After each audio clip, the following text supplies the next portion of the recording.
Contract वाली बहू। नरेश की माँ अपने बेटे से मिलने दिल्ली आ रही है। इस बात का पता चलते ही नरेश के दिल में हलचल मच जाती है। नरेश अपनी माँ के स्वागत की तैयारी में लग जाता है। साथ ही उसे डर भी सताने लगता है कि उसकी माँ कहीं अपनी पुरानी जिद पर फिर से बैठ ना जाए। हे भगवान, इस बार बचा लो, अगले साल पक्का माँ की जिद पूरी कर दूंगा।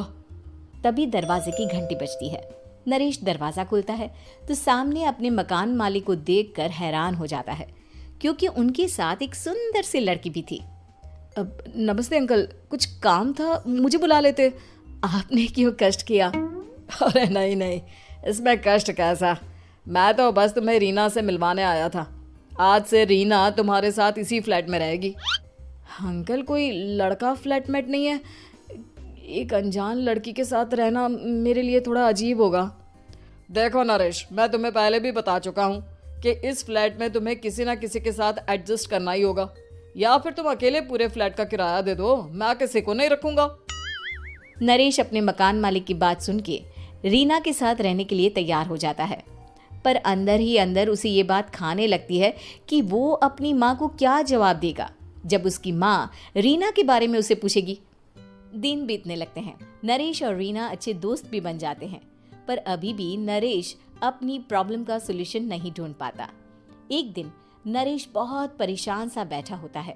तभी रीना उसे पूछती है, क्या हुआ नरेश, तुम काफी परेशान लग रहे हो, सब ठीक तो है ना? हाँ सब ठीक है, बस एक छोटी सी प्रॉब्लम है।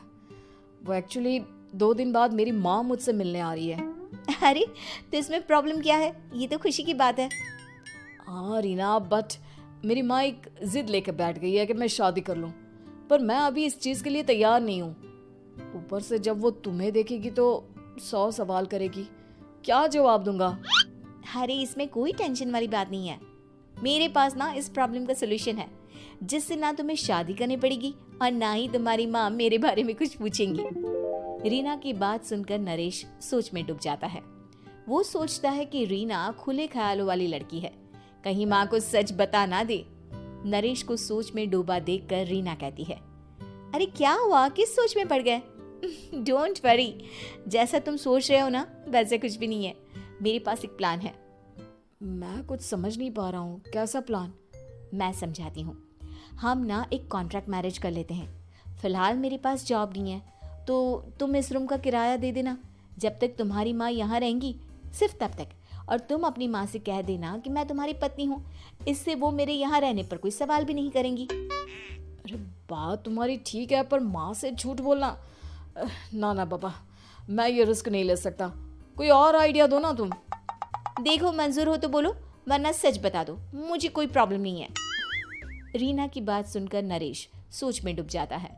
बहुत सोचने के बाद जब उसे कोई रास्ता नहीं मिलता तो वो रीना के बताए हुए रास्ते पर चलने के लिए तैयार हो जाता है। वो रीना से बात करता है और अपनी माँ की पसंद और नापसंद के बारे में बताता है। रीना भी नरेश की सभी बातों को ध्यान से सुनती है, ताकि कहीं उससे कोई गलती ना हो जाए। आखिर वो दिन भी आ जाता है जब नरेश की माँ उससे मिलने दिल्ली आ जाती है। नरेश अपनी माँ को फ्लैट पर लेकर जाता है। जैसे ही नरेश की माँ फ्लैट के अंदर जाती है, रीना उसके पैर छू लेती है। ये देखकर नरेश की माँ थोड़ी घबरा जाती है और नरेश से पूछती है, अरे बेटा नरेश, ये कौन है? माँ, ये आपकी बहू रीना है। माफ़ी चाहता हूँ, सब कुछ इतनी जल्दी में हुआ कि आपको बता ही नहीं पाया, इसलिए सोचा कि क्यों ना आपको सरप्राइज दिया जाए। अरे बेटा, मैं तो बस तेरा घर बसा हुआ देखना चाहती थी। हाँ, बहुत अरमान थे अपनी इकलौते बेटी की शादी को लेकर, लेकिन कोई बात नहीं, शायद किस्मत को यही मंजूर होगा। ये कहते ही नरेश की माँ रीना को गले लगा लेती है। रीना बेटिया, मेरा बेटा ना थोड़ा नादान है, पर तुम काफी समझदार लगती हो, और मैं जानती हूँ कि तुम इसका बहुत अच्छे से ध्यान रखोगी। माँ आप चिंता मत कीजिए, मैं सब संभाल लूंगी। नरेश की माँ अपने बहू और बेटे के साथ खुशी खुशी रहने लगती है। दिन बीतने लगते हैं। नरेश की माँ और रीना का रिश्ता बहुत मजबूत होता चला जाता है। वो दोनों सारा दिन एक साथ रहती और खूब बातें करती। इधर साथ रहते रहते नरेश और रीना भी एक दूसरे से प्यार करने लगते हैं। दोनों को इस बात का एहसास हो जाता है, फिर भी वो इस बात को छुपा कर ही रखते हैं। एक दिन नरेश की माँ और रीना शादी के बारे में बात करने लगते हैं।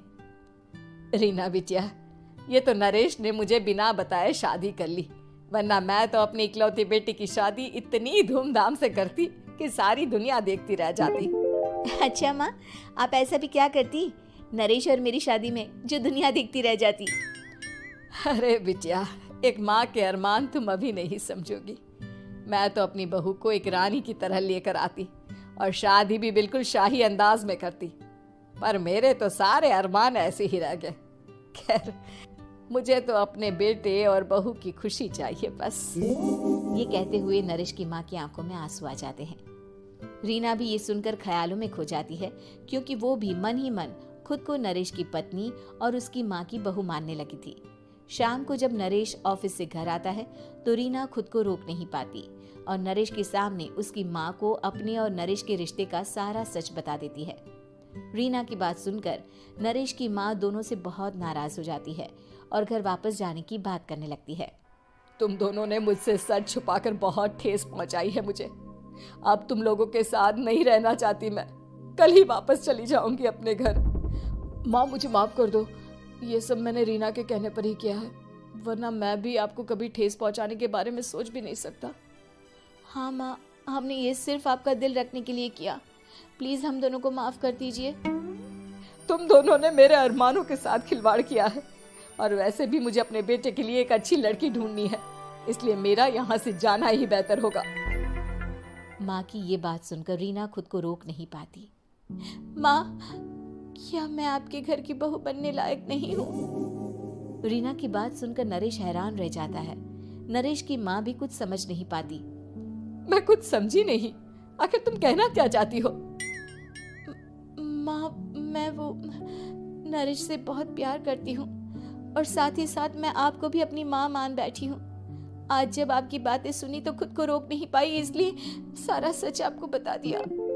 रीना की बात सुनकर नरेश की माँ की आंखों में आंसू आ जाते हैं और वो अपने बेटे नरेश और रीना को गले लगा लेती है। मेरे घर की बहू तो सिर्फ रीना बिटिया ही बनेगी। मैं आज ही तुम दोनों की शादी की तारीख निकलवा दूंगी, बस एक बार तुम्हारे घर वाले मान जाए। उसी दिन रीना के माता पिता भी उनके फ्लैट पर आ जाते हैं। दोनों परिवार आपस में बैठकर बातें करते हैं और शादी के लिए राजी हो जाते हैं। रीना भी कॉन्ट्रैक्ट फाड़ देती है और कहती है, सही मायने में मैं अब बहू बनूंगी, अब तक तो सिर्फ कॉन्ट्रैक्ट वाली बहू थी।